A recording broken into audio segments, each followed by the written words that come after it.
A great woman with a great mission that will hopefully resonate in Africa and the world. And that includes Europe, because farmers there are facing big challenges. Neuta, you can tell us more. Yes, Sharon, I will try. In Germany alone, mass livestock farming produces 200 million cubic meters of liquid manure every year. It is used as natural fertilizer on fields, and it's transported a long way by trucks and ships to regions that lack fertilizer, which is not only costly, but bad for the environment. So people are thinking about how to better integrate animal husbandry and crop growing. That would help bring the natural cycle of food and fertilizer back into balance. And there is a way that science can help. Farmers across Europe might want to use free-of-charge liquid manure instead of expensive artificial fertilizers, but due to declining livestock breeding, it has to be transported from farms over considerable distances. That's where these researchers in Stuttgart come in. They're developing a technique to make manure use more efficient. They want the advantages of natural fertilizer without its ecological drawbacks. Liquid manure contains a lot of water, and transporting water is expensive. On the other hand, there are regions with an insufficient supply of nutrients. So we had the idea of extracting the nutrients from the liquid manure and then transporting them elsewhere to other regions. The team has already conducted successful tests in a pilot facility. The manure is slightly acidified to help separate the nutrients from the liquid. Then the solid elements are filtered out.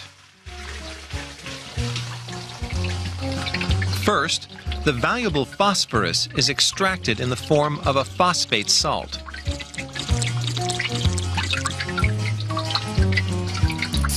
The ammonia, a nitrogen compound, is turned into the fertilizer ammonium sulfate.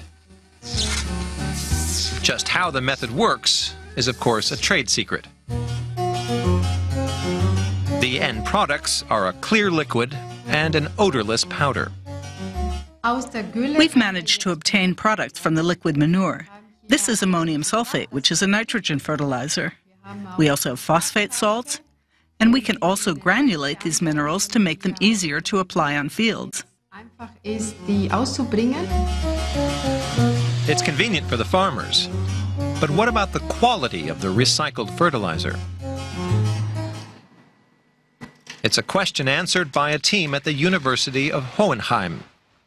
They use a wide range of mixing ratios to conduct a greenhouse experiment under controlled conditions.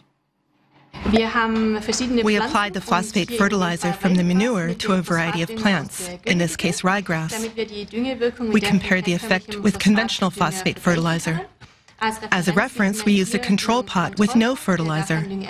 And here you can see how similar the plants look. They're bigger and greener than the unfertilized ones. That, however, was merely the first phase. After all, farming doesn't just take place in greenhouses. We did field tests with silage maize and winter wheat, here in Hohenheim and with project partners in Spain under different climatic conditions. In both cases, the recycled manure worked just as well in practice as mineral fertilizers. So it could just be a matter of time until livestock farmers take to recycling liquid manure.